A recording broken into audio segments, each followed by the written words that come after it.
Hello everyone! So, share ko po sa inyo kung paano ko ginawa itong DIY plant stand. Nasa halagang 30 pesos ay makakabuo na po kayo ng ganyang klase na plant stand. So, pwede nyo po siyang i-hang up or ganyan po, naka-stand lang. So, kung gusto nyo pong malaman kung paano ko po ginawa yan, please keep on watching.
Ayan na guys, ganyan po yung itsura niya kapag may nakapatong na pong halaman or vase.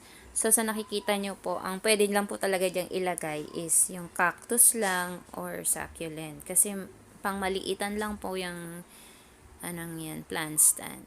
Alright, so salamat po sa inyong panonood. Remember to hit like, don't forget to subscribe, and hit the notification bell. Salamat po ulit sa inyo. Bye!